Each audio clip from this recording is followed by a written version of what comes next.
to Inside the Charge. I'm Maddy Glab, and in this week's episode, we've got a special guest, one of my favorite people in the building. Bills cornerback Tre'Davious White is back on the show. We said, Tre was like, I might come back. You're back. Why are you back? I'm back. It was time. It was time. It was time to to tap into my podcast bag, if you would say. But you know,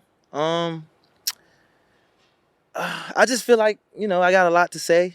Not a lot to say, but I feel like I got some good things that comes up in this brain of mine, and I think this is a good way to kind of do a little something different throughout the week. I think it's going to be very fun. It's going to be exciting. It's something that I'm going to be looking forward to each and every week. If you continue to invite me back. Oh, Tre, you're you know always how these invited. Things go. You're always invited. Contracts. we'll talk contract negotiations off camera. But yeah, I'm excited about it. This is going to be fun. First of many. First of many. So let's get this thing rolling. Okay, so here's the deal. We're going to have Tre on every week to do a couple segments with us. And we have some fun names because Tre is so easy to tie to anything. So we're going to recap the big win against the Chiefs, and then Tre's got some special things for us. So let's start with the Chiefs recap. It was so fun to watch you guys out there, and from the offense setting the tone early, scoring, to the defense getting a 3-and-out right away. It was a total team effort. And it's where you want to be at the midway point of the season. Tre, on defense, you guys allowed a 44% completion percentage to an MVP quarterback who everybody knows in this league named Patrick Mahomes. What impressed you the most about the way you played? Oh, like you said, it was a total team win. But, man, we were able to just communicate well. Just the way that we, fed off the offense fed off us, special teams as well. We got some hard hitters out there on that side of the ball. But I just think that, when you start the game fast, it sort of kind of, trickles down to that. And our communication was going well. The crowd was extra loud. That first series was bananas. Yes. We play so well as a team. Those are the type of games that your team, you want your team to go through sort of early in the year, midway through, to sort of build that callus. And we got a lot of guys on our team that played a ton of football, ton of important games. So anytime you can be in a test like that, you know what your team is made of. So whenever when the games get close during the end of the year, playoff time or crunch time like that, those big games, we don't flinch. So it was good to get a win, but we know how this NFL thing is. It's a week-to-week league. You got to take it one game at a time, one day at a time, one practice at a time, one film study at a time. Yeah. I'm in my McDermott bag right now, as you can see. 111, on hungry, keep everything, going. Earn the right. So, but, like you said, I've been playing this league for a long time, so I just know how this thing go. You got to be week to week, never too high, never too low, but you got to celebrate the ones that you get. Oh, yeah. You deserve to celebrate them because it was a really good performance by the defense and the offense. So for a game like that, the game goes down to the final play. The Chiefs get the ball with 22 seconds left, and everybody in Highmark Stadium is like, whew, all right, the defense has got to close this out for us. When you're a part of a game like that where it is tense in the fourth quarter, what are the sidelines like? Well, it's calm. You want the sideline to be calm. You want to look over to your left and look over to your right and just know it's nobody's having anxiety or having bad thoughts or not confident in, the things that we're coached to do and the things that we go over and practice each and every week. Like those deep ball, last Hail Mary plays, like we practice those things each and every week. So when we go into a situation like that, we got the most confidence because we've practiced, we prepared for it. We've been in every situation. So I just feel like, when those things come, you want the most calmest players on the field. You want the most confident players on the field. You don't want the guys that's out there that are going to think, what if? You want the guys that's out there that are going to know, like, we're gonna finish this thing out. But like I said, we do a great job of going over those things each and every week in practice. So it's not foreign to us, but we just got to go out there and execute. And we was able to do that. But, Maddy, being on the other side of that thing, because I've been on the other side of it where it went left. Yeah. And the plane ride wasn't wasn't so good. I know exactly what you're talking about. Yes. Somebody want an SB on us, Maddy. SB.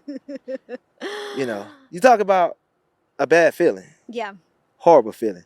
And then you go, and then it was a bye week after. So we had to wait 2 more weeks. Yeah. To touch the field, to right the wrong. That was painful. That sticks with you. It does. But you know what? We was able to turn that page, and it made us closer as a team. But whoa, when you talk about 14 days of not wanting to be seen, it's pretty rough. Okay, you got Patrick Mahomes with 17 seconds left in the game, and he has 3 straight deep shots, and it's on the secondary to make sure this ball does not find its way into a Chiefs receiver's arms. Watching it from a fan perspective, it seems simple. Bat the ball away. You can do it. Everybody's jumping up in the air. Somebody's got to be able to get a hand to knock it away. I'm sure from a player's perspective, though, it's way harder when it comes down to how you do this. Yes, because they have rules in place, too. Because you can't, on a Hail Mary play, you don't want nobody to end up on the ground. Right. Because that could be very detrimental. That could be spot foul. So you want to be aggressive, but you don't want to be too aggressive to where it's like you just commit an egregious penalty that you just can't control. And that's yourself. That's detrimental. Yes, because the offense will get the ball at the half-yard line. I mean, you want to be confident in a situation, but like I said, you've seen so many situations to where it's like games are lost in that situation. Yeah. And it's not like people are not going over those situations. It just seems like freak plays happen sometimes. It just happens sometimes. And the ball tips off somebody's hand, or you try to knock it down, and you knocking it down, and somebody just so happen on the ground and just catch it, or somebody just make an insane grab to where it's like you trying to knock the ball down, they just come and just snatch it out, or somebody's just more blessed than you, he just jump 6 or 7 inches higher than you do. There's nothing you can do about it, but yeah, that's a tough situation. So, but you just try your best to just try to get into a situation where you can kind of box the guy out like a rebound, like you're playing basketball. But I just think it's no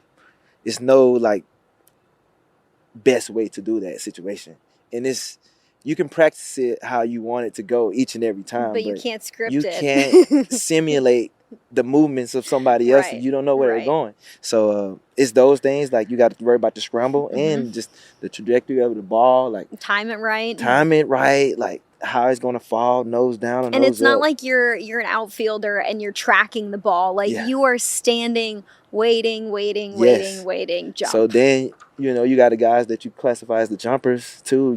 They got to time it up, jump up right. So it's a lot of things that have to go right for the defense for it to be successful, but a lot of things got to go right for the offense too for it to be successful. No offensive holding, because the quarterback got to kind of move around a little bit so everybody can get down the field to be able to make this throw. Usually you don't have a lot of defensive linemen. You don't have a lot. You only have 3 guys out there that's rushing, and you have 8 guys that's back. So you do the math. It's what, 5 guys trying to block these 3 guys. So you want your best pass rushers out there too, but if these guys are getting double teamed, it's kind of hard. It's not on them. So then they say you got more guys that's trying to defend the pass than who's able to catch it. It's a hard situation. And what I would say, you just try to take a couple deep breaths before the play and just hope for the best. So a lot goes into this. A lot goes into defending a deep shot at the end of the game to tie it up or to win it if the Chiefs would have gone for 2 points.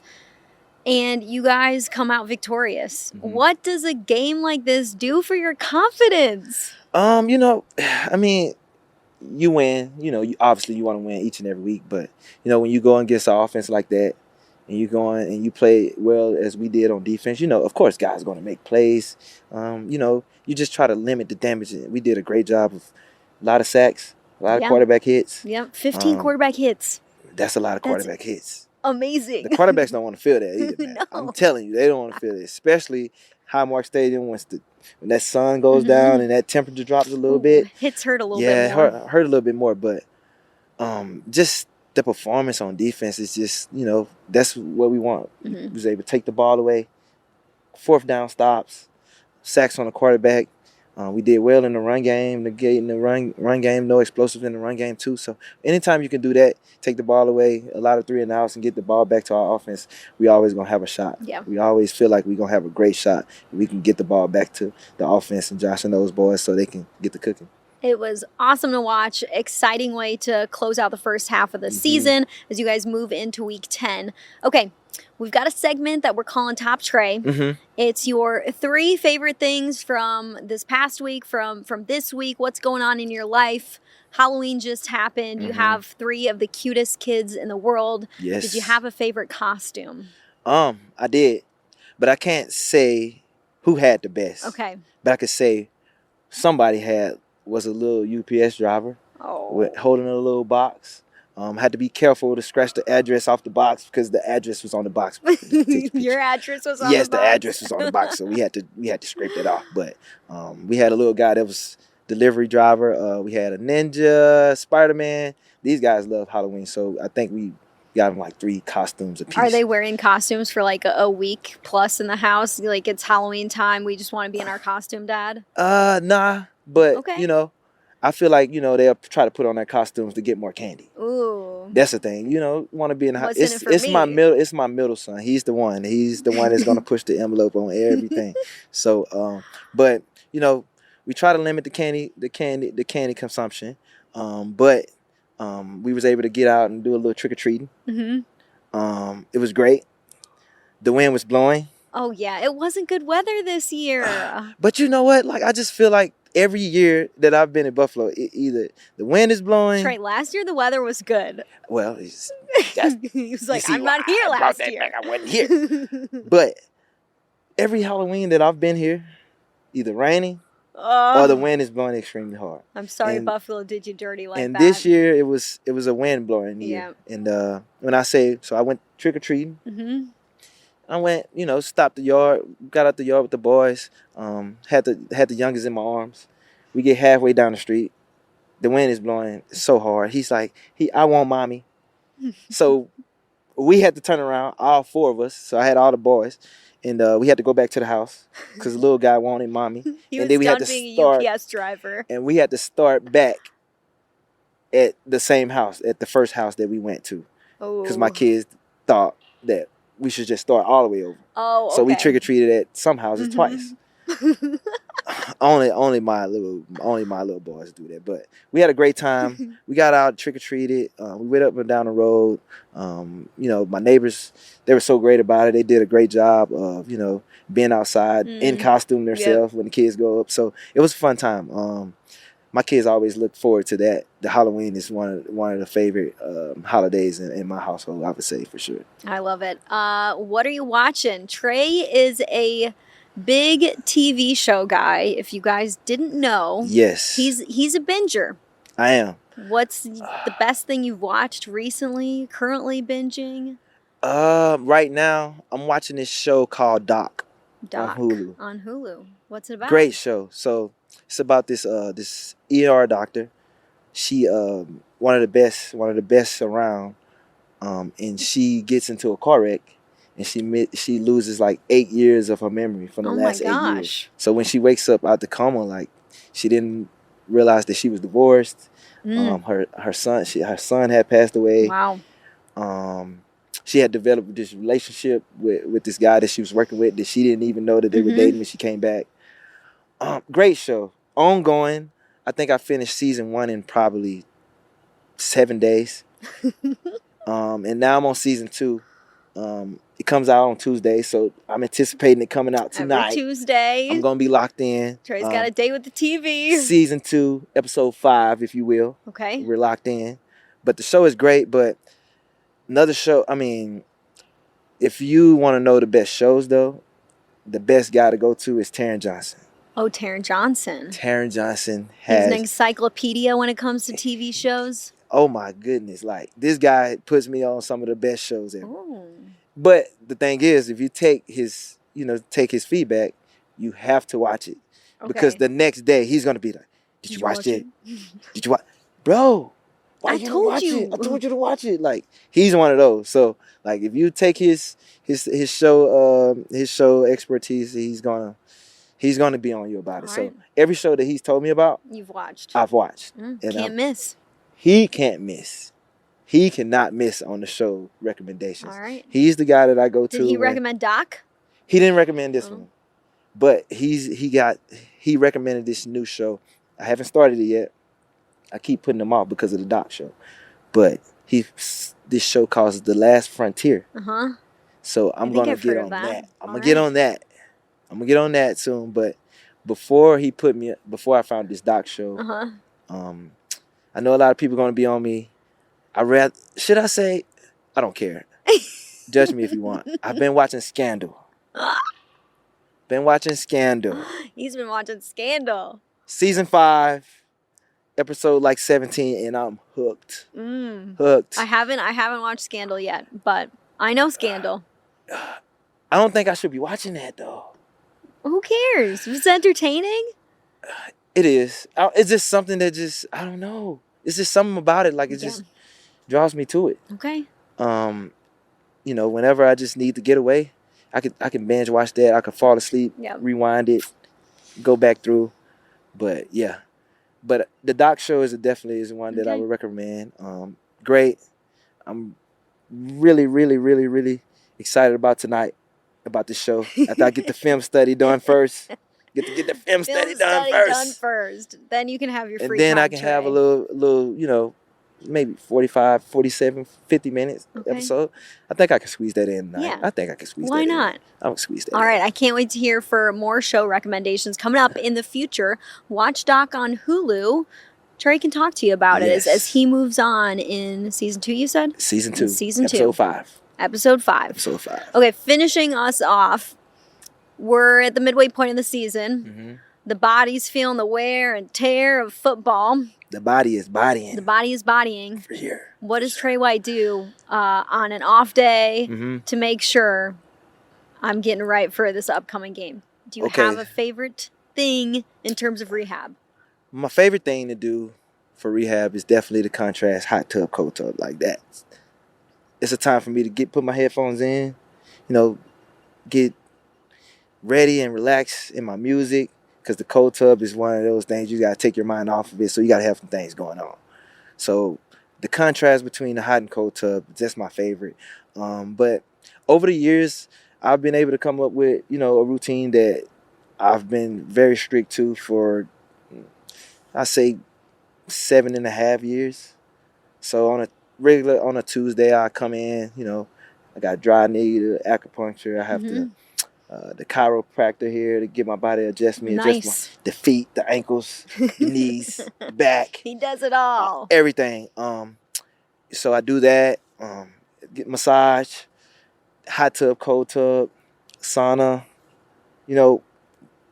Hot red light bed. It's a lot that goes into it. Like to mentally just know that you did everything you can. Yeah, because that's good for the body too. Because we tell the mind it's gonna fall all the way down to the feet. So yeah, that lot of rest.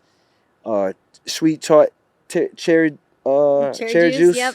Gotta have one of those before bed. Good for sleep. You do that, but sleep is the most important thing. So I try to get at least 8 hours. At least 8. Wow. And Maddy, I try to get at least 8. That's amazing. 8 at least. I'm like at least 7. I wish I was at least 8. That sounds like a dream world. If I get that 8 hours, like it's feeling gonna like be $1 million great bucks. day. Like I just know the difference. I notice the difference. Tre walks in the facility whistling, smiling, singing. So if I'm gonna get 8 hours, I got to be in that bed by 9:45. Yeah. You guys are in here early. I know. And it still feel like it's 9 o'clock at night when we wake. It's still dark. I know. Then when you leave the facility, it's dark. Yeah, it was tough. Tough time of the year for us Buffalonians. Coach McDermott do a great job. He's gonna put these palm trees up. The palm trees are going up. They're coming up. It's this time of the year. We live in paradise. Yes. Then he has these lights that's all throughout the facility too. He do a great job. We do a great job of embracing it though. Yeah. I but like that light That's bed, good attitude. That light bed though. Does light wonders. bed, yes. That's the sunlight we get right there. I mean, you got to take advantage of that thing. But yes, like I said, the routine has always been the same. It took a lot of trial and error over the years of just, watching guys like Kyle, Yeah. Lorenzo Alexander, Mhm. like my first couple of years, just to see like they've been playing this long, like what are some of the things that these guys are doing. So I picked up Pilates, Ooh. That and I thought I was hurts. an athlete, Maddy, and Stretching parts of your body that don't get man, stretched. Maddy, those reformer reformers. Boards. Yeah. I've Those are done. game I do those changer. classes. Game changer. So I try to mix that in too, just to, you gotta, stretch the muscles too. It's So good to do that. it's definitely always to try to get on one foot, try to balance a little bit, things like that, all the core and things like that. So it's a mixture of a lot of things, but my go-to is, like I said, I come in here on that Tuesday, and it start off with that chiropractor, and then I got the needles and the massages, hot sauna, then cold tub, hot tub. It's Tre's spa day. Come on, like that Tuesday is the spa day. But then you like have it. some of those times where you just like, over the years I've known, like I've like watched a show on Kobe Bryant, and he was just like, you have a routine, but also like listen to the body. Like, True. so it's like I have those weeks sometimes where I just listen to the body, where I just nothing, and just let it recover naturally. And that works too. So sometimes you gotta like mix it up, but for the most part, I'm very, very strict about regimented that regimen, and it's been working. It works. You try to do the best you can to make your body feel the best it can be come Sunday, because that's the most important day. Sunday is the most important day. Sunday it's when you guys fly around on the field. Okay, before we pitch to the interview, I believe I'm interviewing Sam Franklin Jr. this week. What should I ask Sam, Tre? Ask him about our trip that we had to Disney. Did we talk about that already before on camera? Not on camera. But yeah, ask him about our trip. It was our first time meeting, and we connected well because he was teammates with one of my close friends, one of my good friends from college, Dante Jackson, who plays for the Chargers now. Shout out to Dante. Dante's one of my favorite guys. Shout out Dante.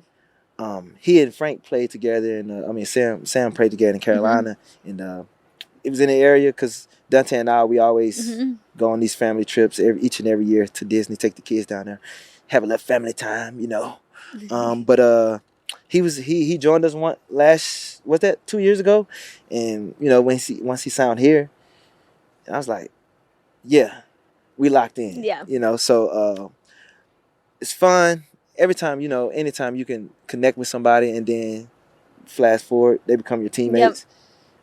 It's fun, man. So he's a big boost to our team. I know. He's a special teams guy that. He gets double teamed on special teams. Oh, and he's gonna let you know that he's getting double teamed now. So look, our lockers are by each other too.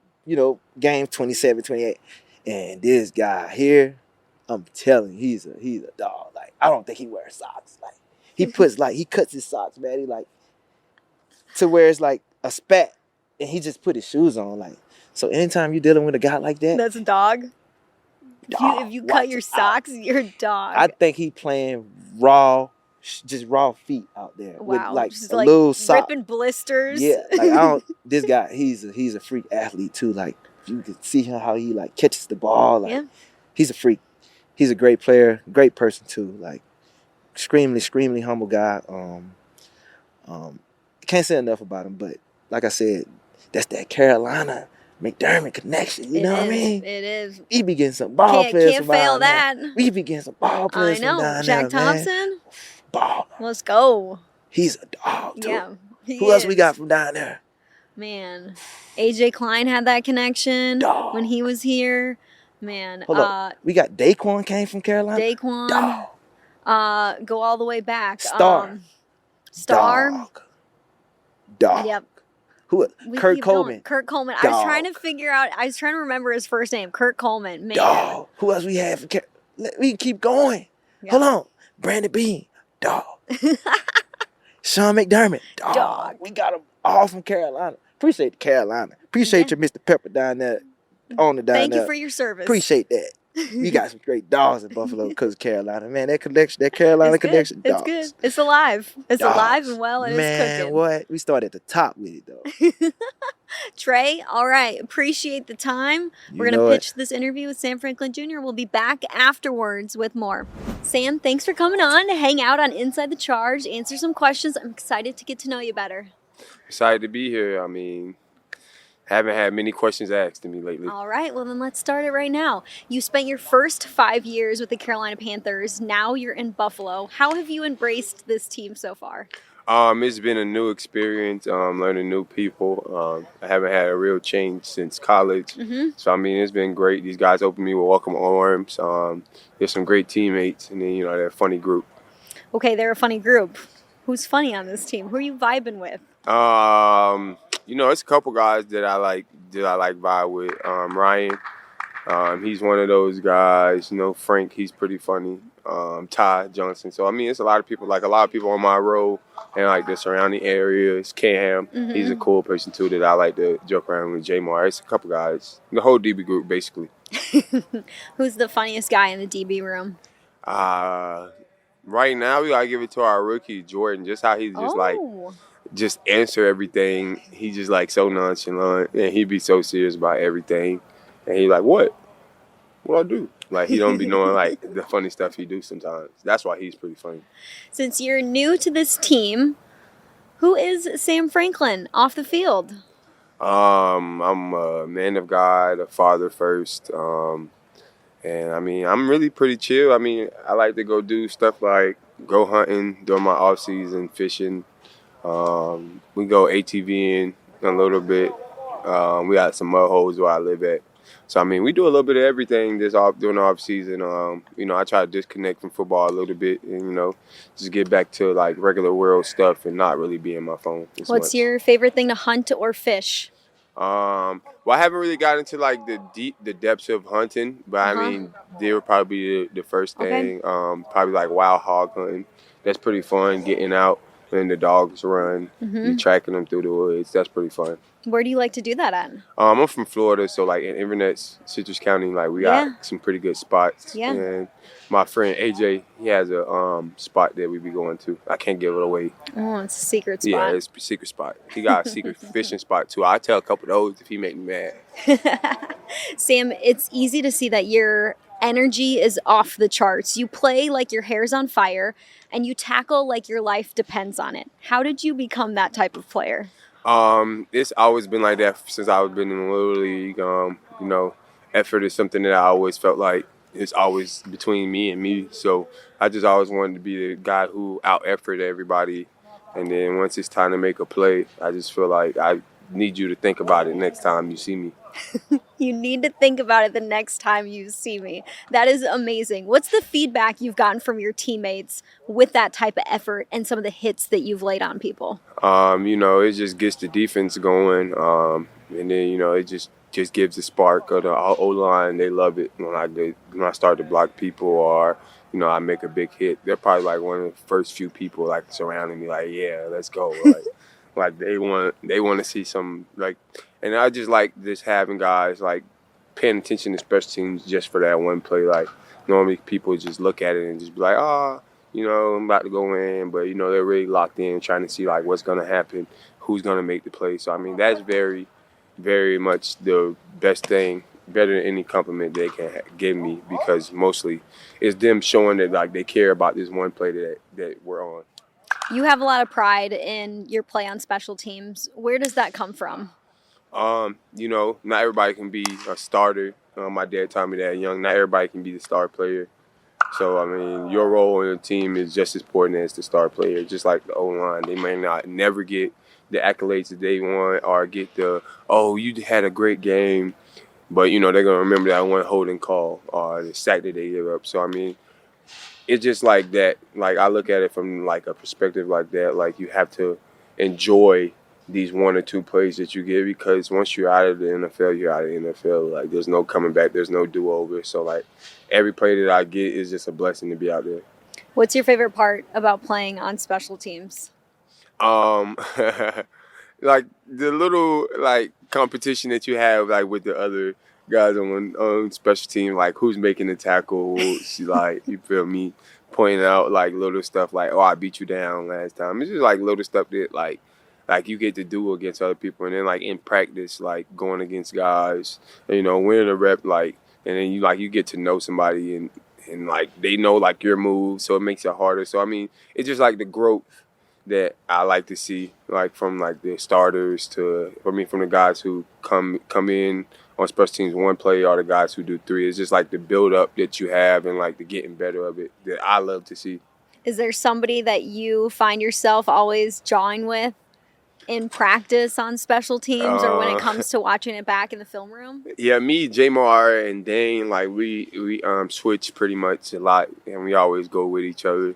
And it's just always like them trying like a new technique or like something that they think they might want to try, like going to the game, or it's just me like finding little nicks like to make me a little bit faster out there. You know, just little stuff like that. And those guys always come with the right energy. They always push me to, you know, be a little bit better. So I mean, if it wasn't for those guys, it's a lot of stuff that, like a lot of wins that I do have, like they already showed me to look 3-4 times. I already came up with the plan before it even happened. So I mean, those guys helped me out a lot. Special teams can also be used as a tone setter for the entire team. You've had hits where the entire sideline comes up to embrace you after those hits. What does that do for an offense? It just sets the tone for the drive. Like, all right, we know we're gonna come out here and we're gonna smash you in the mouth. Like we know we're gonna give our all on this drive. It's just like being the tone setter. Sometimes I just feel like it helps. It can capture the flow like really quick. Like even if you like down or something bad happened, that one little hit or that one little special teams play is like, oh, we still got a chance. Mm-hmm. So like it's just being the igniter. Sometimes you just got to start the fire. And Sam Franklin, the igniter. Sometimes you just got to start the fire and then watch everybody else catch, and they'll handle the rest for real. I was talking to Tre'Davious White about you. He said that you guys got introduced from a mutual friend, and he said Sam Franklin has added so much to this team in terms of his personality, in terms of his fire. When a teammate says that about you, what's your reaction? It's just like a blessing for real. Like, for me personally, I just want to give like my all for everybody on the team. I don't want to leave a game thinking that I let them down, or like I wasn't as prepared as I need to be. So, I mean, that's the biggest thing for me. I'm very much scared of being the guy who doesn't do his part on the team. Even though like people say it's just special teams, like how can you mess it up? There's a lot of ways you can mess it up. So my job is to make sure that we don't mess it up and that everybody's focused on that one play just so we can have a chance to win. Like that's my biggest thing. Like even like giving up long returns, even like if it wasn't on my side, giving up a long return to the other team or getting stopped inside the 20. I look at that as my unit hurting the team, and I don't like to hurt the team.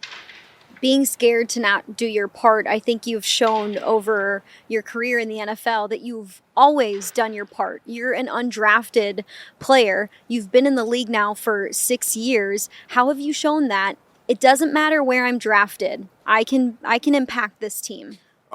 Just by my biggest thing is when I first came in the NFL was just win today.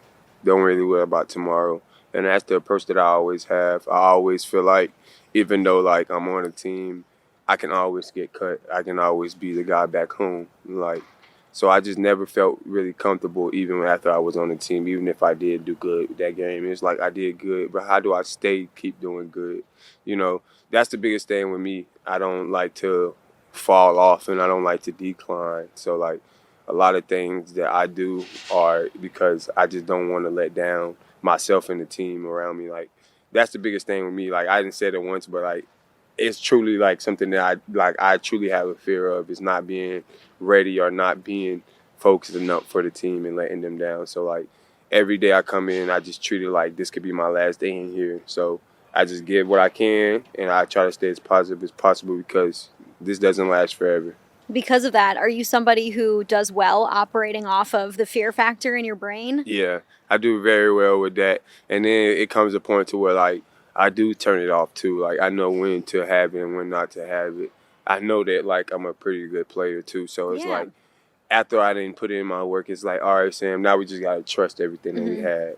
And we just got to play ball because things are going to happen You're not going to be in control of everything. But the best thing you do is have a positive attitude and give great effort. So that's my biggest thing when I do come in after I turn off that. Like, we get around Thursday, Friday, then I'm like, all right, we're ready. Like, we're coming along.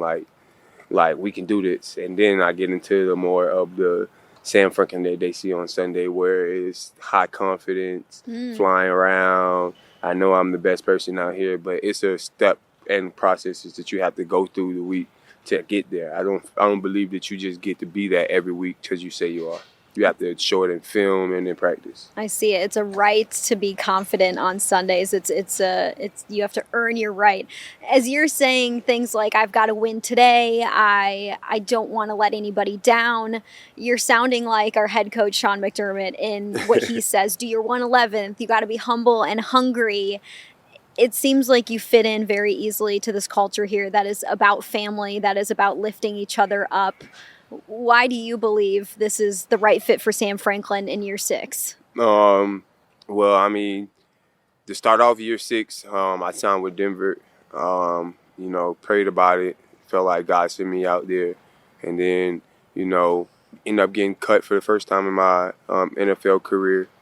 And, I was at a crossroads to go back to Carolina or to come out here. Mm-hmm. And, just through prayer and just taking a leap of faith, I just felt like, hey, I'm just going to go to the Bills, and whatever happens, happens.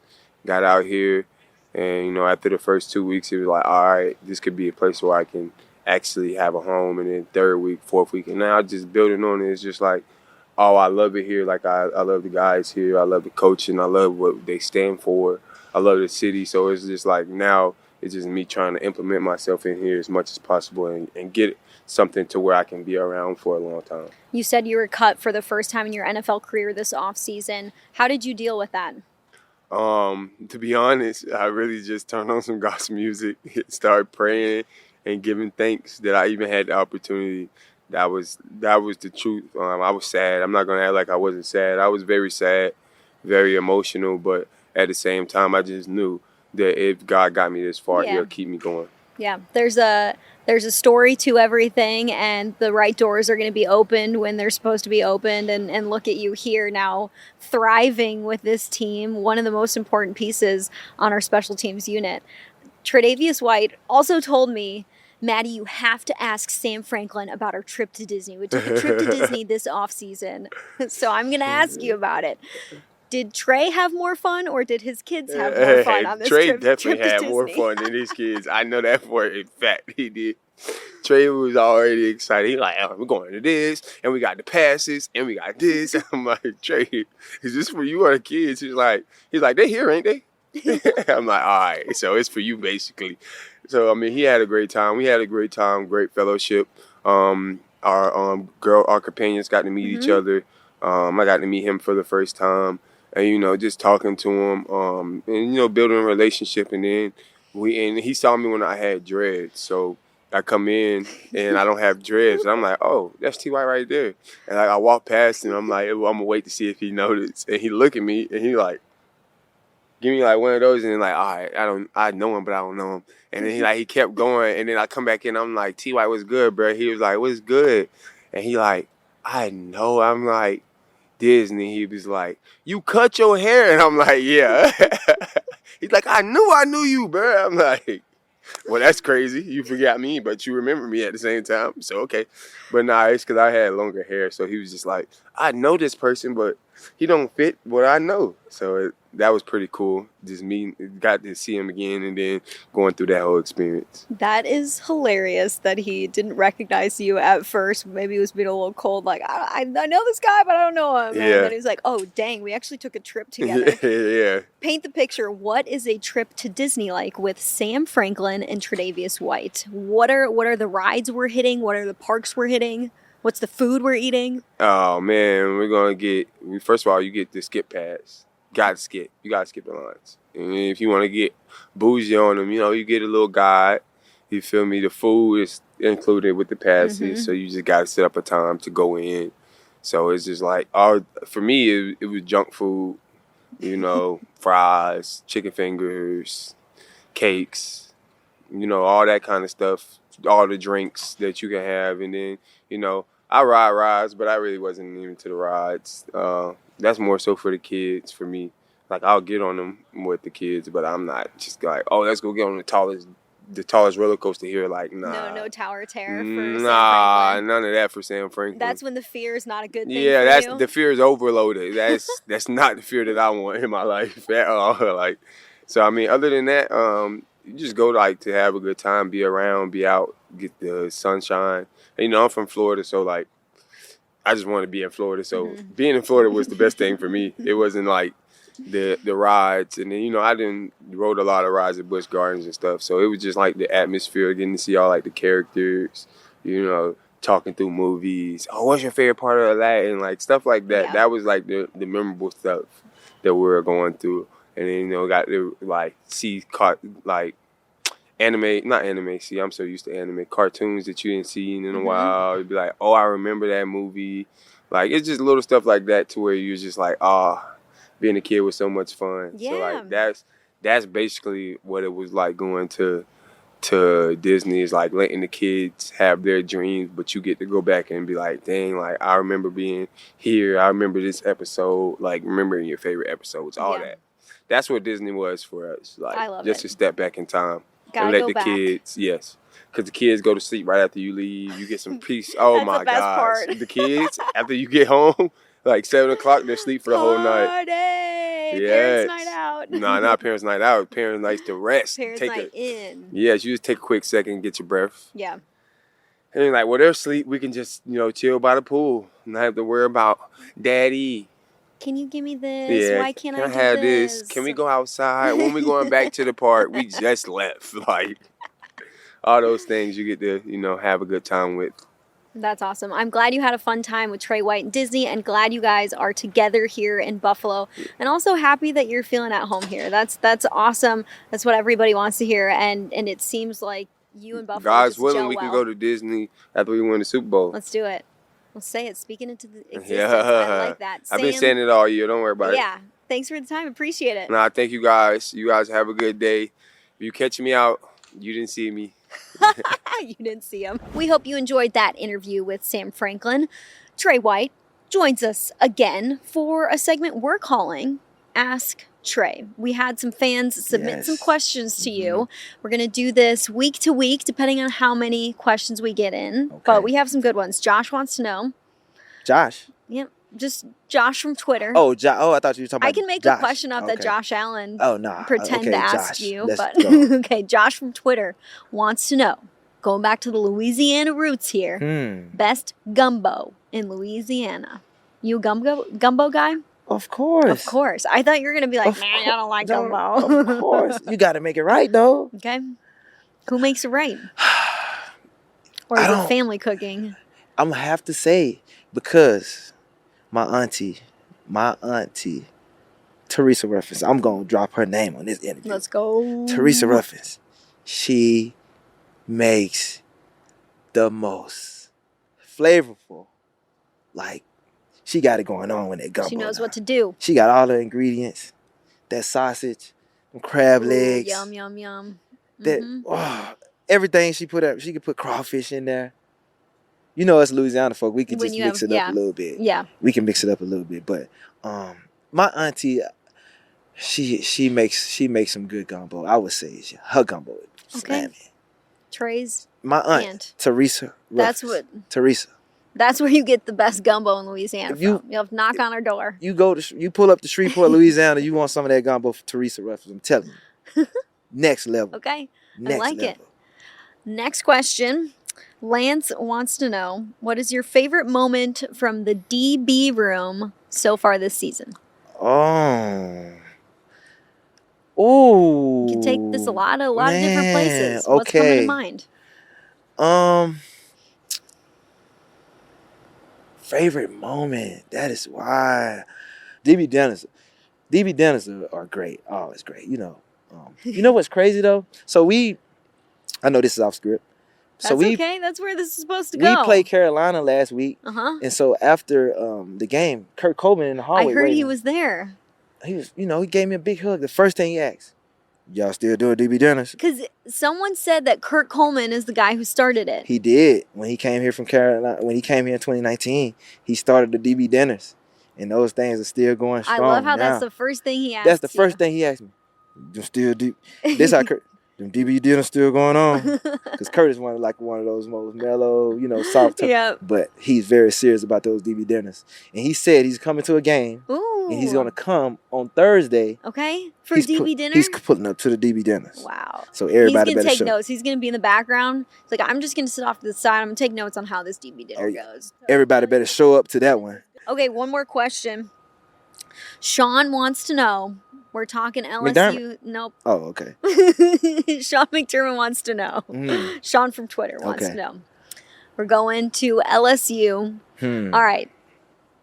Things are happening at LSU. Part ways with their head coach, Brian Kelly. He wants to know, who do you think would be a good next coach for LSU? If you don't have any names here, you can just identify some important principles in a head coach. I don't have any names, but I know what you got to have. What do you got to have? Or at least I think from my experience from being there.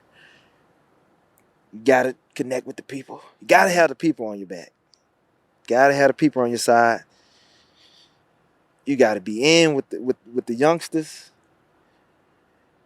You got to love that crawfish, that gumbo, that etouffee, that oysters, char grilled, of course.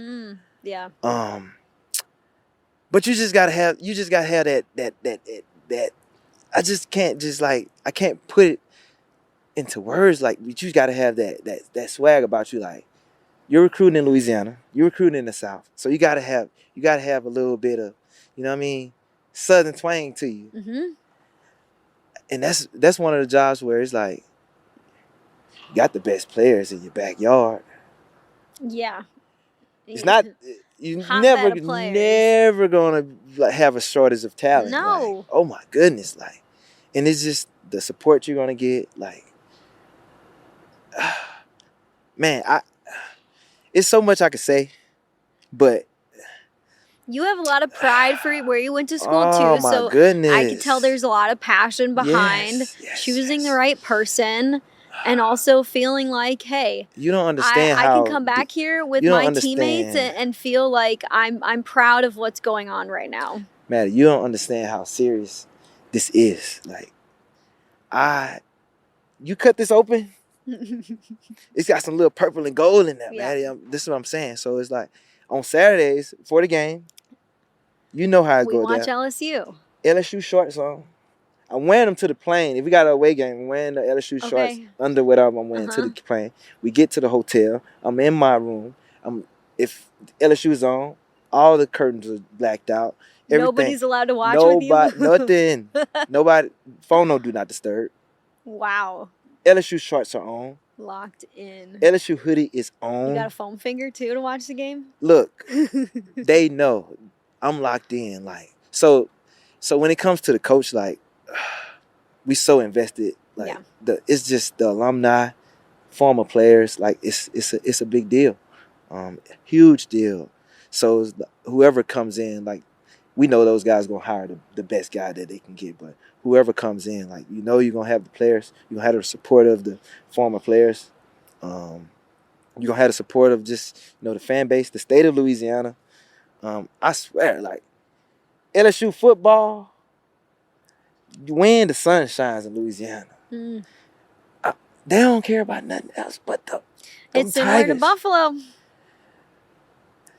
They don't care about the Saints. They love the Saints. They love the Saints, but I'm telling you, the mood a little different when it comes to that LSU football. Yeah, SEC, it just means more. LSU, it just means more in Louisiana. But we're gonna get it right. Okay. I know that. We're gonna keep this conversation going. We're gonna get it right as we hear some names pop up, as LSU makes a decision to hire whoever it's gonna be. But to close us out, Tre's gonna hit us with some words of wisdom. Oh yeah. So I've been thinking about this. Buffalo, do not let your happenings destroy your happiness. That's deep. Maddy, one more time. That's deep.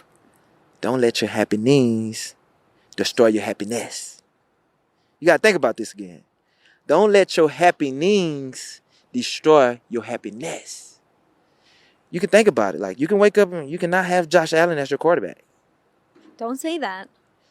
I'm just saying, for the people, if you're having a bad day, if you're having a bad day, we waking up to Josh Allen as our quarterback. Yeah. And we can go out there on any day and bust through a table. So don't let your happenings destroy your happiness. I like it. Love it. It's going to echo through my brain throughout the week. Don't let my happenings destroy my happiness. Happiness comes first. Yes. A lot to be happy about here in Buffalo. Yes. We waking up, we have Josh Allen as our quarterback. Josh Allen. You know how much happiness that Tre brings? White.